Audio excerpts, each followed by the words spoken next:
গল্প টিভি।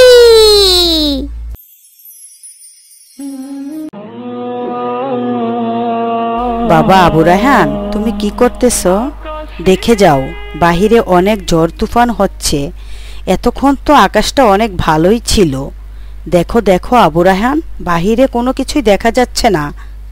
বাবা, এত ঝড় তুফান হচ্ছে, আমার তো ভয় লাগতেছে। কারণ আর কয়েকদিন পরেই তো তোমার এইচএসসি পরীক্ষা। বাবা আসসালামু আলাইকুম আম্মি জান, ঠিকই বলেছ। কিছুক্ষণ আগেও তো আকাশটা অনেক ভালো ছিল। আম্মি জান, আমারও কিন্তু অনেক ভয় লাগছে, অনেক ঝড় তুফান হচ্ছে। দেখো আম্মি জান, বাইরে কেমন, কিছুই দেখা যাচ্ছে না। দেখো আম্মি জান, কারেন্টটাও চলে গেল। এখন আমি কিভাবে পড়াশোনা করব? চার্জার লাইটটাও জ্বলছে না। মনে হয় এই চার্জার লাইটটাও নষ্ট হয়ে গেছে। বাবা আবু রায়হান, তুমি ভয় পেও না, মায়ের পাশে এসে বসো। ভয় পেও না বাবা, বাহিরে ও ঘরে কোনো কিছুই দেখা যাচ্ছে না। হায় আল্লাহ, কি হলো? তোমার বাবা তো বাহিরে, আল্লাহ ভালো জানে কেমন আছে আর কোথায় আছে। হে মহান রব, আপনি এই ঝড় তুফান থেকে হেফাজত করুন। আম্মি জান, নামাজের সময় হয়েছে। তুমি নামাজ পড়ে আল্লাহর কাছে প্রার্থনা করো, আল্লাহ যেন এই বিপদ থেকে আমাদের সিলেটবাসীকে হেফাজত করে। আম্মি জান, আমার তো পরীক্ষা, আমি তো পড়াশোনা করতে পারছি না। আম্মি জান, তাহলে আমিও নামাজ পড়ি, তুমিও নামাজ পড়ো। ঝড় তুফান থামলেই বাবা আসিয়া পড়বে। তুমি কেন চিন্তা করো? আম্মি জান, তুমি কোনো চিন্তা করিও না। আচ্ছা আবু রায়হান বাবা, তাহলে মোমবাতিটা জ্বালিয়ে তুমি আর আমি নামাজটা সেরে ফেলি। যাও বাবা, নামাজে যাও। মা অজু করে আসি। ও মা, পানিতে যে পুরো এলাকা ডুবে গেছে। হে আল্লাহ, এই দেখি আমরা মহা বিপদে পড়ে গেলাম। ও আল্লাহ, আবু রায়হান পরীক্ষা কিভাবে দেবে?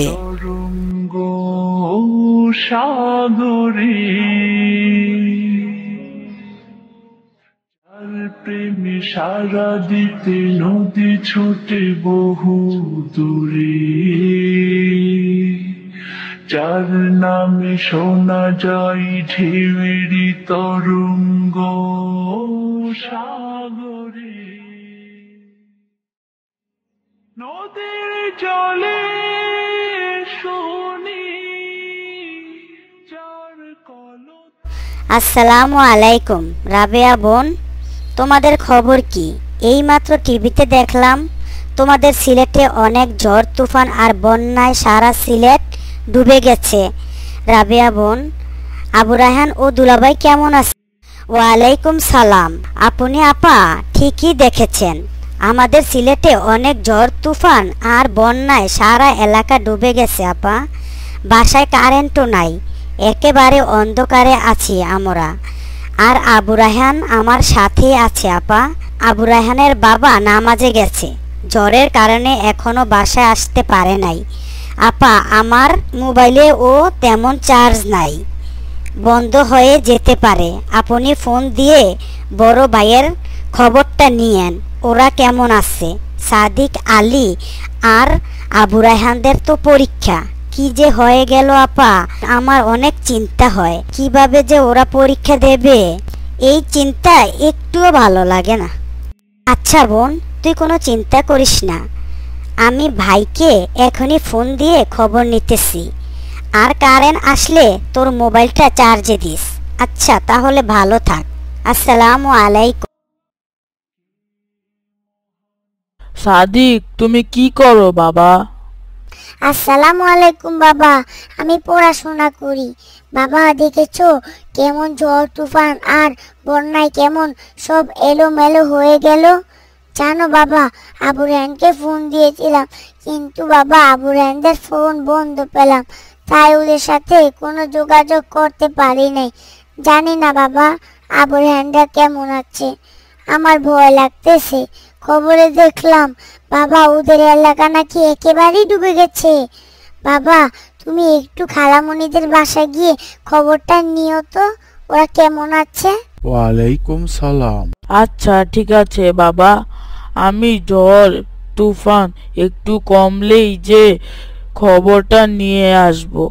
ওরা যে এলাকায় থাকে ওই এলাকা অনেক নিচু এলাকা, আর খবরে দেখলাম ওই এলাকা ডুবে গেছে। হে আল্লাহ, আপনি এই ঝড় আর বন্যা থেকে আমাদের সবারকে রক্ষা করুন।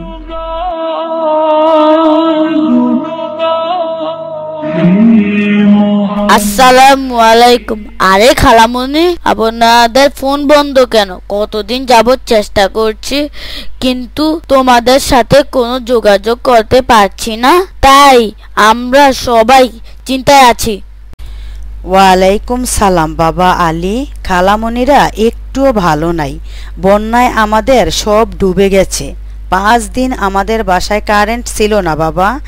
আজ কারেন্ট আসছে।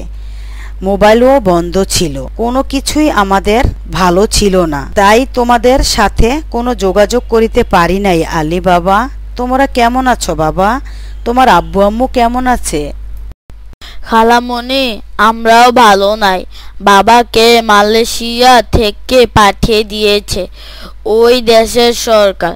2 দিন হয় বাবা এসে পড়েছে। বাবা মসজিদে নামাজ পড়তে গেছে আর মা রান্না করতেছে। খালামণি, একটু আবু রায়হানকে দেন তো, আমি একটু আবু রায়হানের সাথে কথা বলবো। আবু রায়হান বাবা, এই রুমে আসো। আলী তোমার সাথে কথা বলবে বাবা।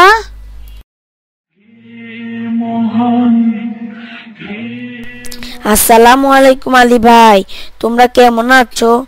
আলী, আমরা একটুও ভালো নাই। এই বন্যার কারণে আর একটুও পড়াশোনা করতে পারছি না। আলী ভাই, তোমরা তো ভালো আছো। ঢাকা তো কোনো বন্যা নাই, ঢাকার মানুষগুলো অনেক ভালো আছে, তাই না আলী ভাই? ঠিক বলেছ আলী, চলো আমরা সবাই মিলে আন্দোলন করি যাতে আমাদের পরীক্ষার সময় পিছিয়ে দেয়। সাদিক ও আরো অন্যান্য বন্ধুদের বলি আন্দোলন করার জন্য।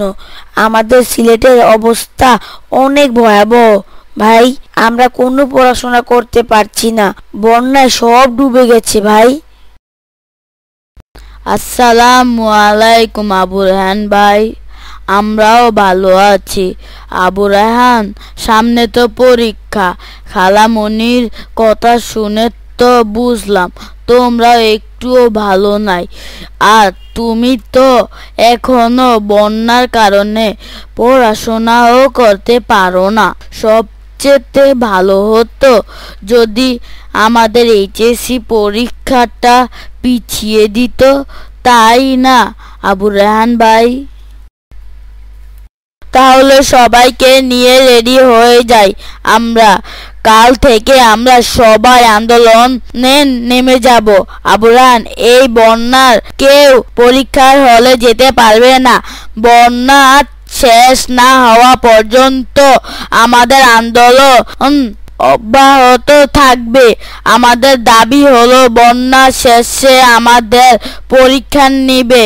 কোনো প্রকার পরীক্ষা নিতে পারবে না। পরীক্ষার সময়সূচি যেন পাল্টে দেওয়া হয়, তা না হলে আমাদের আন্দোলন চলতেই থাকবে ইনশাল্লাহ। মিলে পাখি ওরে আকাশ পানি, ঝর্ণারা বয়ে চলে যায়। সাদিকের বাবা, আবু রায়হানরা তো ভালো নাই। ওদের তো কিছু বাজার করে দিয়ে আসা দরকার। কারণ হলো এই বন্যার কারণে ওদের এলাকায় কিছুই নাই। ওরা তো ঠিক মতো খাওয়া দাওয়া করতে পারতেছে না। তুমি যে কিছু বাজার করে দিয়ে আসো। আচ্ছা, ঠিক বলেছ। আমিও ভেবেছি আজ আবু রায়হানদের বাড়িতে কিছু বাজার ঘাট করে দিয়ে আসব। তোমাকে অনেক ধন্যবাদ সাদিকের মা, আমাকে মনে করিয়ে দেওয়ার জন্য। তাহলে আমি যাই আবু রায়হানদের বাড়িতে বাজার করে দিয়ে আসি। সাদিকের মা, তুমি আমাকে 50,000 টাকা দাও। কিছু বাজার করে দিয়ে আসবো আর কিছু হাতে টাকা দিয়ে আসবো। আচ্ছা, তাহলে আমি তোমার জন্য 50,000 টাকা আলমারি থেকে নিয়ে আসি। এই নেও 50,000 টাকা, যা যা লাগে সব বেশি বেশি করে বাজার করে দিয়ে আসবা, আর নগদ কিছু টাকা আমার বোনের হাতে দিয়ে আসবা। তাহলে তুমি আল্লাহর নাম নিয়ে এখনই বের হয়ে যাও। সাদিকের বাবা। আচ্ছা, তাহলে আমি গেলাম। তুমি আর সাদিক ভালো থেকো। আল্লাহ হাফেজ। আসসালামু আলাইকুম। ওয়ালাইকুম সালাম। জাজাকাল্লাহ খাইরান সাদিকের বাবা। होगा के महान के আমি জানো, আজ খবরে দেখলাম আমাদের পরীক্ষার রুটিন নাকি পাল্টে দিয়েছে। সিলেটের বন্যা শেষ হলে নতুন করে পরীক্ষার রুটিন দিয়ে আমাদের নতুন করে পরীক্ষা নেবে। আমি বিপদের দোয়াটা বেশি বেশি করে এখন থেকে পড়তে হবে। দেখো তো আমি আমার বিপদের দোয়াটা হয় কিনা। আল্লাহুম্মা হাওয়ালাইনা ওয়া আলাইনা।